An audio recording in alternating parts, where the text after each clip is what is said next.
Back here on the show, narito po tayo sa pangalawang bahagi po ng Case to Face, dito po sa CIA with BA. Ang nagrereklamo po, narito si KP. Narito naman po ang inirereklamo, ang ina ni Marvin na nakarelasyon ni KP, si Aling Sabet. Kuya Alan, Ate Pia, si Aling Sabet at si KP. Welcome sa inyo. At Sabet, kung pwedeng mag-umpisa lang sa iyo. So yung una niyang kahilingan na pwede bang parang wag mo na siyang pag-usapan sa mga kapitbahay. Okay ba yon? Okay naman po. Okay naman yon. Pero kung magkikita pa sila ng anak mo, okay din or hindi? Or okay kung walang ibang lalaki? Nasa kanila po yun. Kung magkakaayos sila o hindi. Pero kung magkakaayos, hindi dapat na makikita siyang may ibang lalaki. Siyempre, bilang nanay, yun ang nasa likod ng isip niya, na wag naman lokohin yung anak niya. Naintindihan mo rin naman yun. Opo. Anong nasa isip niyo? Sana po, matigil na yung pagpaparinig. Kasi yun lang naman yung ayaw ko kasi nasasaktan po ako. Pero alam mo naman saan nanggagaling yung Opo. sinasabi niya. Hindi ko sinasabing tama, ha? Nasabihin niya yun. So obviously, sinasabi niya yun for two reasons. One, marinig nung anak at layuan ka. Or two, kung totoo yun, ikaw ang magbago para hindi naman mapahamak yung anak niya. At inamin naman niya na inuwi niya sa Batangas. So, obviously na ayaw mo. Kung ikaw lang masusunod, wag na lang sana. Kaya lang, may anak na sila. Kasi alam mo, kung hindi kayo magkapitbahay, madali lang. Ang interaction nyo lang pagka pupuntahan yung bata eh. Pero yung magkapitbahay kayo, may interaction talaga yan. At may mga taong walang ginawa kung hindi manira lang, di ba? Opo. Oh. Meron lang kasing hindi maliwanag, Ale. Ang sabi ni Aling Sabet, ayaw niyang nakikita ka na may ibang kasama. Pero ang pagkakaintindi ko sa sinabi mo kay Kuya Boy, sa trabaho ka lang naman may ibang kasama, di ba? Sabi niya, naintindihan niya yon. Ang ayaw niya yung nakikita ka sa labas na may kasamang iba. Yung mga kaibigan po kasi namin, madalas po kasi yung mga kasama ko, kakwentuhan ko, ganun. Yun nga, ang kailangan maliwanag yata kasi yun ang inaangal niya kung ba't siya nakapagsalita ng ganong klaseng mga salita. May ka-holding hands ka daw na iba. Ano po yun? Madaling araw po, alauna. Nagkita po kami dalawa. May kasama siya, ka-holdings niya. Hindi ko lang po siya binate nun. Pero iklaklaro ko lang, si Aling Sabet kasi, KP, naniniwala na baka kayo pa ni Marvin. Ikaw naman, sinasabi mo, bumabalik, ayaw mo na, ang gusto mo lang magbigay ng sustento. Tama ba ako? Opo. Aling Sabet, di ba parang nagdududa ka na baka nagkikita pa silang dalawa? Wala na po akong pakialam doon. Bahala na po sila. Kasi kung talagang sila, wala naman po akong magagawa eh. Kaya mong tanggapin na happy ka din na hindi Kung ka... magbabago po siya. So, hindi niyo tanggap ang trabaho niya, period. Opo. Ayun naman pala eh. Kasi, KP, kanina nung kwento ko kay Kuya Boy, lumabas din yung sarili mong desire na sana magkaroon ka ng tahimik na buhay, nakikita mo mga anak mo, yung anak mo hindi magagalit dun sa trabaho mo. Kasi di ba yung walang naglalagay ng masama o mali siya sa trabaho mo. Kaya ayaw mo makita ng anak mo. Siya naman, anak naman niya yung boyfriend mo. So syempre, ayaw naman niya na ganun ang sapitin ng anak niya na para bang hindi lang siya ang lalaki sa relationship. Idagdag ko, no, yung nirereklamo din niya is hindi magaganda yung salita niyo tungkol sa kanya. Napapahiya siya, di ba? So, yun munang talakayin ko naman. Bawal yon. Bawal yon. Kung ano man yung gusto nyong sabihin tungkol dun sa trabaho nyo, kung ang sinasabi nyo sa English, there is an imputation of a crime or a condition or a status. Ibig sabihin, meron kayong pinapahiwatig tungkol dun sa katayuan niya sa buhay, yung klase ng trabaho niya. Na nakakasira. Okay? Tapos yun ay nakakasira sa kanyang honor. Tapos ang malisyoso yun, yun po ay isang krimen. Yung po ay tinatawag na slander or oral defamation. Magkaliwanagan lang tayo kasi kahit ano man ang pag-usapan nyo, may karapatan siyang ipaglaban na huwag nyo naman siyang salitaan ng ganyan. At kinikilala ng batas yan na nasa tama siya, na huwag kayong magbibitaw ng salita. Kahit anong pagmamahal nyo sa anak nyo, naramdam ko ang pagmamahal nyo sa anak nyo. At siguro alam nyo din na mahal niya ang sarili niyang anak, bawal ho yun.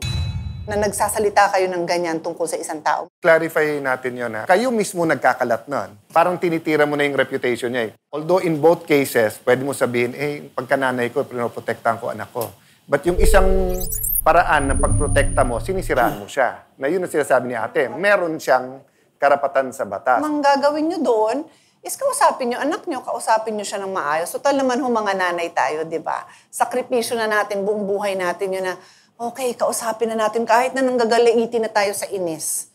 Tayo ho yung nagtitiis bilang nanay. Nagtitiis din siya bilang nanay. Kausapin nyo ng husto. Na nakikita ko naman na naglalaban din ho dyan yung nasa kalooban nyo na in a way gusto nyo na rin tanggapin. Pero umamin din kayo kay Alan na ayaw nyo ng ganong trabaho, di ba? In your case at kay Marvin, di ba? Kung mag-uusap o kung ano man mangyayari sa inyo, respeto din sa nanay niya. Opo. Kasi kung may magiging relasyon ka, kahit wala, lola siya nung anak mo, apo siya, di ba? So, ibig sabihin, kung halimbawa, malalaman niya bigla, nakikita kayo, hindi nyo man lang din sinasabi sa kanya, or wala ring, di ba, mahirap. But if you're going to start anew, at kung hinihingi mo rin sa kanya, na pwede bang don't talk about me in public, wag mo ako siraan, also give her the respect also that she deserves, di ba? So, kung si Marvin talaga ang lumalapit, ayaw mo na, di tapos na. Pero halimbawa, bigyan mo siya ng second chance, ikaw sapin mo din yung nanay niya. So in other words, no, kung sa mahal mo siya, pero umuiwas ka na lang sa gulo. Dahil dagdag gulo pa sa inyo kung magsasama kayo. So, kumbaga, tinitiis mo din siya. Opo, ganun na rin. Kasi importante din yun dahil at least kung alam din ng nanay niya na mahal mo pala talaga yung anak niya, kung maniniwala ho kayo sa sinasabi niya, nilalayuan niya, hindi niya basta-basta tinutuloy ang relasyon na yan, tingin ko parang malaki yung pakitang respeto po sa inyo yun. Iwanan ko sa inyong phrase na medyo pag-pray nyo, pag-isipan nyo, yung tinatawag step of faith. To be able to trust her and wag magsalita laban sa kanya, to trust your son, kailangan may step of faith ka. Na paniwalaan mo, sige, gusto nilang magbago, gusto nilang maayos to, alang-alang sa apo ko, anak ko, may edad na yan, siya mag-make ng decision. But ikaw din, KP, di ba? Will help you. So iniisip ko, kung bibigyan kita, halimbawa, bibigyan ka ng show ng 10,000 pesos, na wag ka lang pumasok ng 2 weeks, mag-apply ka ng trabaho. Di ba? Maghanap ka kasi sabi mo wala kang oras. So let's say, the first 2-3 days, magpahinga ka lang. Win-win-win kung titigil ka doon at magkakaroon ka ng ibang trabaho.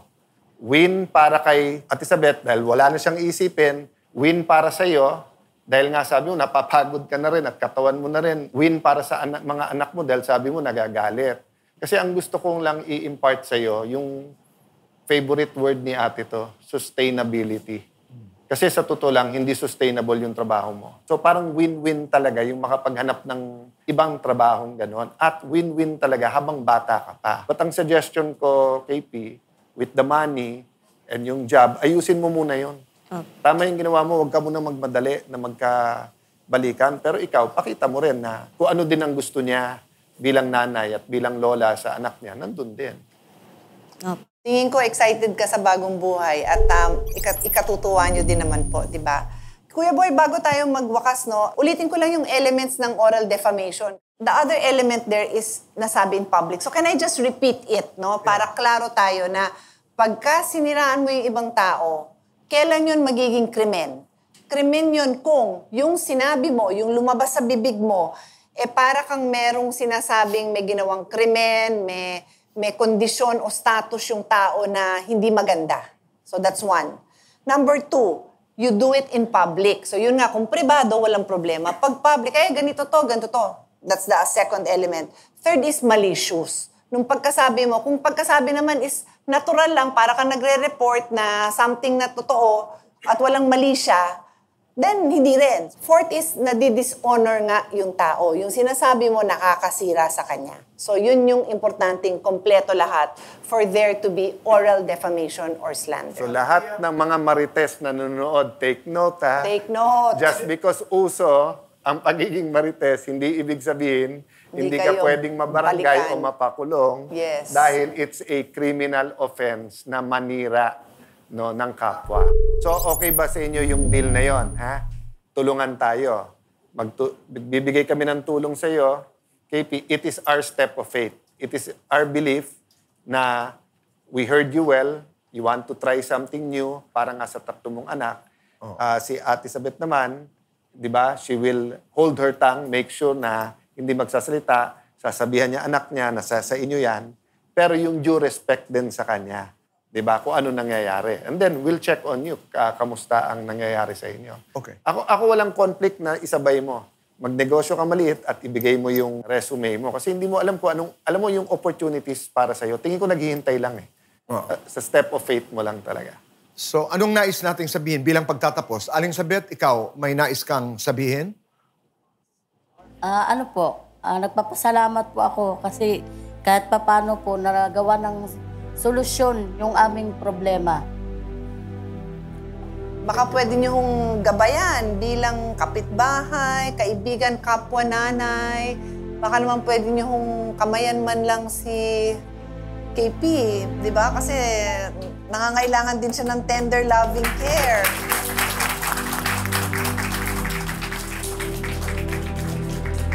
Thank you po. Kayo po yung tunay na nanay. Ikaw, KP, anong nais mong sabihin bilang pagtatapos? Nagpapasalamat din po kasi kahit pa paano nandyan po kayo, hindi ko man kaano-ano pero nakakatulong. Salamat po sa inyo. Yun lang po. Maraming salamat din.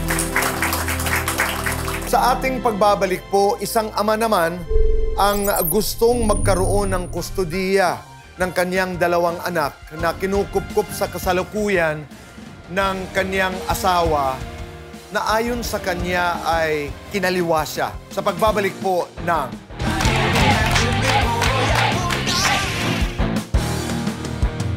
Tinulungan ng CIA with BA si KP sa kanyang paghahanda na makakailanganin para makapag-apply ng trabaho.